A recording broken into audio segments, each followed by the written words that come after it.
Nous avons donc étudié les ondes sonores et travaillé sur le TP3 acoustique musicale. Dans nos recherches préparatoires, nous en sommes posé quelques questions. Tout d'abord, qu'est-ce qu'un son? Un son est un phénomène physique que nous percevons par nos oreilles. Ce phénomène est appelé onde, qui est donc la propagation d'une perturbation dans un milieu. Un son se caractérise par sa hauteur, la fréquence, et de son timbre, soit le nombre d'harmoniques. Il existe deux types de sons.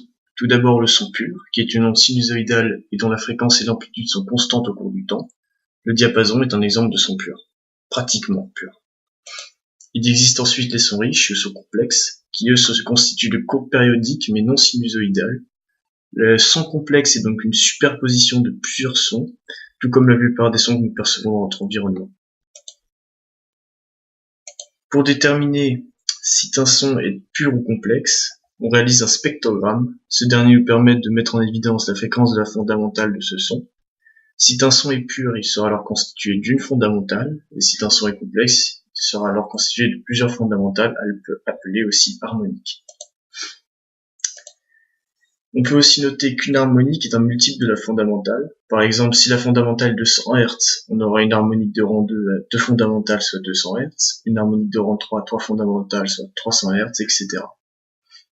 Dans cet exemple, le signal résultant est complexe, qui trouve donc son origine dans l'addition de la fondamentale de l'harmonique de rang 3 et l'harmonique de rang 5. Dans le cadre du TP, la fondamentale, qui sert pour régler la corde LA de notre ukulélé, est fixée depuis la conférence internationale de Londres en 1953 à la fréquence de 440 Hz pour tous les instruments à cordes. Pour le vérifier, nous avons donc demandé à Généris de faire apparaître le spectre de fréquence à l'aide du pointeur. Après avoir bien réglé le temps d'acquisition sur 100 millisecondes et 301 points pour afficher notre valeur, on a donc pu obtenir ceci. On constate que le son du diapason est un son pratiquement pur, car il ne contient qu'une fondamentale. On enregistre ensuite le son du ukulélé, et après exploitation, nous obtenons ceci. On voit très bien qu'il s'agit d'un son complexe, car c'est une courbe non sinusoïdale, et elle possède 3 harmoniques.